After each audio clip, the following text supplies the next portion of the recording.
Good evening viewers and welcome back to Ben's Gluten-Free Kitchen. So another one of my holy grails has been trying to find a good recipe for bread. And I do hear some people saying, why bother? Some of the shops these days have got some good gluten-free bread ranges in. It's that little bit of satisfaction of doing something and making something you know has been your own. So yes, you've got some good brands in stores at the moment, but this is because people enjoy cooking. Now I think by accident I just went back to the recipe that was on the back of the bread mix packet, and I actually got quite a good result. So that's the one I'm going to use today. And the packet that I'm using is the free brand of bread flour mix. That's mainly because I know different flour brands have slightly different recipes as well. So what may work with one brand might just need tweaking for another. So I'm just going through some of the ingredients from the back of the pack. Now I'm using 500 grams of the bread flour mix. Snack calls for 400 millilitres of water. Next is vinegar and egg. Now the egg's not there like a cake recipe where you whip it up, get it light and airy. This is to react with the vinegar and help make it a little bit more glutinous. As I say, I'm using the free brand of flour.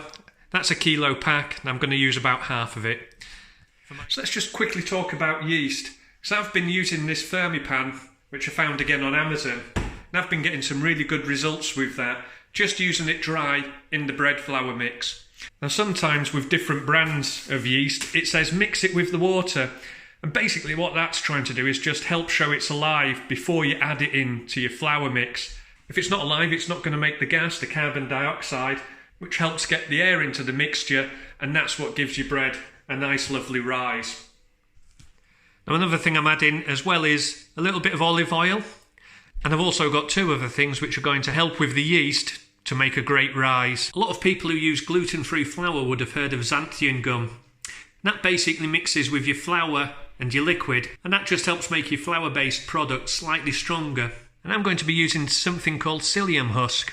So you don't need much of this Psyllium husk in your bread mix. I'm using 500 grams of bread flour. I'll probably need half a dessert spoon of this. So what it's doing is helping strengthen that flour and liquid and just allowing the gas which the yeast gives off to stay within your mix. And that's what gives your bread that nice light fluffy feeling. And the last few things I have here are the flavourings. So it's just generally a large pinch of table salt, and I've also got some pumpkin seeds and sunflower seeds just to top off that bread, just to give it a nice flavour. And finally, I've got one of my gadgets which is going to help with the bread proving and cooking, and it's just a silicone-based bread mould. And this just helps so I don't have to transfer the bread mix from bowl to bowl when it's proving, and then into the final mould, ready for cooking. So starting off to make the bread,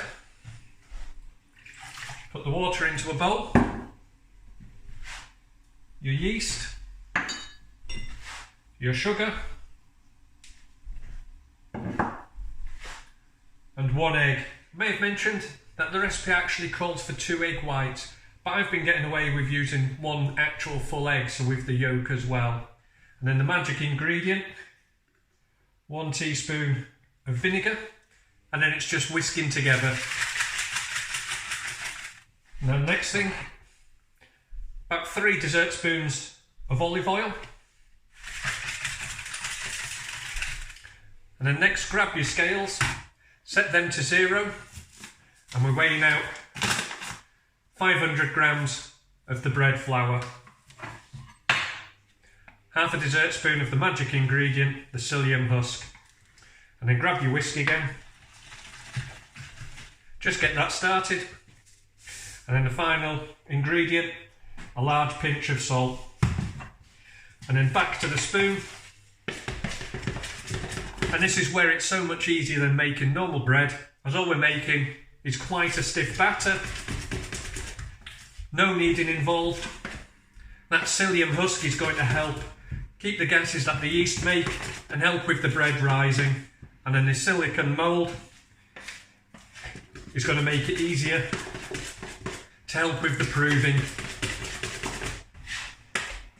And then I just mix probably a minute or so, just to help make sure all the ingredients and the flour has been incorporated in the liquid.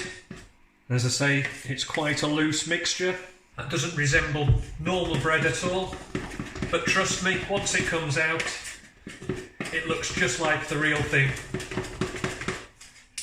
And then the recipe does call for another couple of teaspoons of oil, and that just gets lightly mixed in. And I'm just using my dough spatula to help, and then I just transfer it, making sure I've got scraping the sides. And I just put that into my silicone mould, and then with the pumpkin seeds, very generously cover the top, and the same with sesame seeds. Now that may look like a lot of topping, but don't forget this bread's going to rise, so those seeds are going to spread out quite uniformly. And then with the silicone mould, just pull it together and we leave it. So I've seen a lot of bread recipes talking about the best place to put your bread to prove. Now if you've got one of these, and this is just a freezer bag, but to be honest it's probably more than just a freezer bag, it's just an insulated bag. So anything cold in it will obviously stay cold, anything hot will obviously stay hot. And all I do is I put my bread in there and I just leave that to prove. And the recipe calls for about 60 to 90 minutes proving. And what that's doing is giving the yeast time to activate. It's going to feed on the sugar, it's going to give off carbon dioxide, and that gas is going to help inflate that bread. And this is where a word of warning comes in when you're making bread. Don't leave it enough, don't let it prove enough. That yeast doesn't have time to properly react, give off enough gas and help that bread rise, and you get quite a dense texture. And in the same way, if you leave it too long, it overproves, the gas just naturally dissipates out of the bread mixture, and again it's going to collapse in on itself, and that gives the bread quite a dense texture as well. So it is trying to catch it at the right timing. So if you check on it, about 60 to 90 minutes, and then that's ready for the oven. So the use of pumpkin seeds and sesame seeds is something Jill likes, and that's been trial and error to get to that stage. So as I keep on saying, cooking is personal to you. If you don't like something, leave it out. If you do like something, add it in.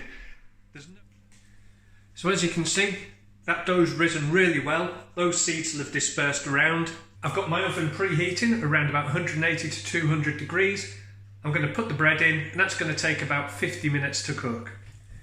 So that's the bread, had about 50 minutes in the oven. Despite being silicone, it is red hot. And the one way to test that it's done,